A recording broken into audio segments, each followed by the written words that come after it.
တလားကိုသိန်း900နဲ့1000ဝန်းကျင်ဝင်ငွေရှိတဲ့အတိမိတ်ဆွေတယောက်နေချင်းညချင်းအကျွေးတွေတင်သွားတဲ့သတင်းကြားရတယ်။အရက်မတောင်စေးမချမိမကိစ္စကင်းလှုပ်တဲ့အလုပ်ကလည်းပညာနဲ့စီးပွားရှာတဲ့တမအာဇီဝကြကြတီတီငိမ့်ငိမ့်အလုပ်ချစ်စရာသမီးလေးတယောက်နဲ့ကိုအားကြငေးမောရတဲ့လူတယောက်မိသားစုတစုဒီလူအကျွေးတွေပက်လဲဝိုင်းနေလို့တမြင့်မြင့်နဲ့သတင်းပြန့်လာတော့ကြားချင်းကျမမယုံပါဘူးနောက်ဆုံးသူကိုယ်တိုင်အကျွေးတွေမပေးနိုင်တော့ကြောင်းဝန်ခံလိုက်တော့မှကိုရီမှာလက်ခံသွားရတယ်ဘာကြောင့်လို့ထင်လဲဟုတ်ကဲ့စလော့ဂိမ်းပါပဲနောက်တစ်ယောက်ကျတော့သူကိုယ်တိုင်စလော့ဆော့သူမဟုတ်ဘူးအပျော်အပါလောင်းကစားဘာမှမရှိငွေကိုသာကုန်းယုံရှာတတ်တဲ့အိမ်တော်ဦးစီးကောင်းတစ်ယောက်အောက်ခြေကတက်လာသူဆိုတော့တကယ်ကိုပဲမိသားစုတာဝန်ကျေးရှာတယ်ဒါပေမဲ့သူ့အမျိုးသမီးကစလော့ဆော့မိတယ်ပတ်ဝန်းကျင်ကိုဆက်စရာအကျွေးတွေဝုန်းကနေပေါ်လာမှသူခမတအံ့တော်တိသွားရရှာတာမိသားစုကိုချစ်ရှာသူမှုနိုင်တဲ့လောက်လိုက်ဆက်ပေးပါသေးတယ်ရှိသမျှအိမ်ချမ်းမြေကားလုပ်ငန်းအကုန်လုံးဆုံးရှုံးရတဲ့အပြင်အခုထိနလန်မထူတော့ဘူးလွန်ခဲ့တဲ့2နှစ်လောက်ကပေါ့သူတသက်တာဘယ်တော့မှမမွဲနိုင်တော့ဘူးလို့ကျမထင်ခဲ့ရတဲ့စီးပွားရေးလုပ်ငန်းရှင်လူငယ်တဦးမွဲတေသွားတယ်စလော့ပါပဲလင်ရောမယားရောရှယ်ဆော့တာတစ်နှစ်ပဲကြာတယ်ရှိသမျှကုန်တဲ့အပြင်သိန်းပေါင်းတောင်းချီအကျွေးတင်သွားတယ်အခုပြေးပြီဒါကျမအတိတဲကနေစလော့ကြောင့်ဒုက္ခရောက်သွားကြတဲ့ဒိတ်ဒိတ်ကျဲတရှို့တာမန်တတိဘဝကနေဘဝပြတ်သွားရတဲ့သူတွေကတော့ပတ်ဝန်းကျင်မှာဥပမာပြလို့မကုန်ငွေကိုခက်ခက်ရှာစရာမလိုတဲ့ဒီလိုလူမျိုးတွေတောင်မွဲတေသွားဖို့မြန်တဲ့စလော့ဂိမ်းကိုစိုက်ကားဆရာကုန်ထမ်းသမားကယ်ရီလက်သမားပယံစပွဲတို့နေစားသမားတွေပါမကြံတော်ရောမြို့ပါကစားနေကြလေရဲ့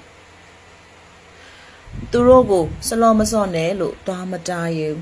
သူတို့ထက်အသိပညာကျွဲနေပေကျဲဘ ഹു တုတပိုများအိုင်ကျူမြင့်အကွက်မြင်တတ်ပါတယ်ဆိုတဲ့တတိတကြွယ်ပညာတတ်တွေတောင်တာမရစီမရစလော့ဆွဲနေကြတာကိုလောင်းကစားကိုကျမမဆန့်ကျင်ပါလောင်းကစားသဘောဆိုတာအနိုင်အရှုံး2မျိုးပဲရှိတယ်နိုင်ကျင်နိုင်မယ်ရှုံးကျင်ရှုံးမယ်လောင်းကစားထဲမှာတမ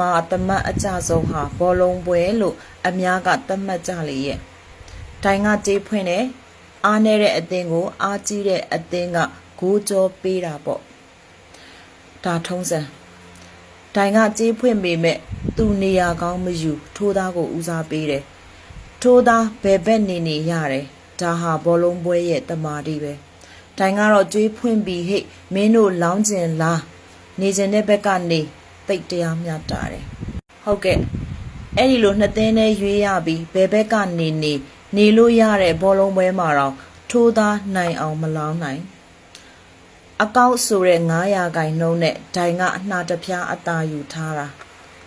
ထိုးသားနိုင်ရင်အပြည့်မရ900ခိုင်နှုန်းလျှော့ပြီးအယော်ရတယ်ထိုးသားရှုံးရင်အပြည့်ရှုံးတယ်အနိုင်အရှုံးရာခိုင်နှုန်း50မျှတလုံးတဲ့ဘောလုံးပွဲမှာတော့အကောက်ရာခိုင်နှုန်းပမာဏအနည်းငယ်များနဲ့ရေရှည်မှာဒိုင်တာပါတယ်ထားပါတော့စလော့အကြောင်းဆက်ရင်စလော့ဂိမ်းကိုလောင်းကစားလို့တော့ပြောမရလိန်ညာမှုတက်ပဲဖြစ်ပါတယ်အရှုံး100ရာခိုင်နှုန်းဖြစ်အောင်ငကိုရဲကနီးပညာနဲ့စော့ဝဲသွင်းပြီးသားထိုးသားနိုင်နေလားဟုတ်တယ်ခဏတစ်ဖြုတ်နိုင်ကျင်နိုင်ပါလိမ့်မယ်စချင်းနိုင်အောင်လဲမြှူဆွဲထားတယ်ဒါပေမဲ့ဆက်မစော့ရမနေနိုင်ဂိမ်းကိုဆွဲလန်းမှုသဘောကြောင့်မရက်ချင်ကြဆက်ပြီးကစားခြင်းနဲ့ဆက်ပြီးကစားခြင်းနဲ့တိတ်မကြခင်အရှုံးအလှဲ့ကိုရောက်လာပါတော့တယ်နှလုံး3လုံးဖဲဘောပွဲကြက်ဝိုင်းအန်ဂလုံးစတဲ့လူသိများလောင်းကစားတွေကငွေကုန်ရင်ရက်ပါတယ်ဒါမှမဟုတ်လုံးကနေငွေရလို့ရက်တင်ပြီးယူဆတဲ့လူနည်းစုလည်းရက်သွားပါတယ်စလော့ကြတော့ငွေရနေလဲမရက်နိုင်တော့ရှုံးပါတယ်အကျွေးတွေတင်သွားတယ်မရက်နိုင်ငွေရဖို့ဂိမ်းစောရဖို့ဘာမဆိုကြံတော့တယ်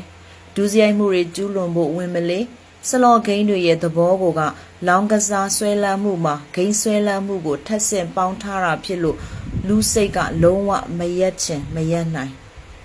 ဒါထက်ပိုဆိုတာကလောင်းကစားနည်းတစ်ခုလှုပ်ဖို့ရာဒိုင်တခြားကစားပေါ်နဲ့အခြေအနေအချိန်ခါလိုပါတယ်ဘောလုံးဆိုလဲကံမဲ့ရသည်ကံမဲ့အသင်းရှိမှဖဲဆိုလဲကစားပေါ်ကစားဘက်ရှိမှကြက်ပွဲဆိုလဲတိုက်ကြက်ဝိုင်းရှိမှနှလုံးသုံးလုံးဆိုလဲဒိုင်ကော်စားထွက်မဲ့ရဲ့စသဖြင့်စလော့ကြတော့ဒိုင်လဲမလို့ကစားပေါ်လဲမလို့ဖုန်းနဲ့လိုင်းရှိုံနဲ့အိတ်ခမ်းဒီ9မိနစ်လောက်ကစားမလားအိမ်သာတက်ရင်ကစားမလားထမင်းစားရင်ကစားမလားတယောက်တည်းနေရာမရွေးအချိန်မရွေးကစားလို့ရတယ်ဘယ်သူမှသိစရာလဲမလို့တော့ဒုက္ခရောက်ပြီးအကျွေးပက်လဲဝိုင်းသွားမှမိသားစုကသိရတာ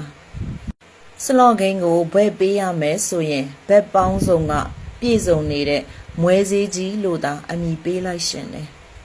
ကိုအတိမိတ်ဆွေတွေထဲမှာစလော့ဂိမ်းစဆော့နေတဲ့လူတွေရှိတယ်မိတ်ဆွေတို့ဝတ်တရားနဲ့ကျမတစ်ကြိမ်နှစ်ကြိမ်တားပါတယ်ဒီထက်ပိုပြီးမတောင်းသူထိုင်နေသူကံဒီပို့ကိုလည်းကူမဆဆော့မဲ့လူတွေအတွက်ရည်ရွယ်ပြီးပြောပါတယ်ဆွဲနေပြီဆိုတဲ့လူတွေကိုတော့တကြားမင်းလဲဆင်းမကယ်နိုင်ဒုက္ခရောက်မဲ့ကံတရားကသူတို့စီစိုက်စိုက်မြိုက်မြိုက်ရောက်လာလေပြီဆိုပြီးတော့ဒါဥပက္ခပြုတ်ထားရပါတော့တယ်ဖတ်တူကိုစိုးထိုက်လဲရပါ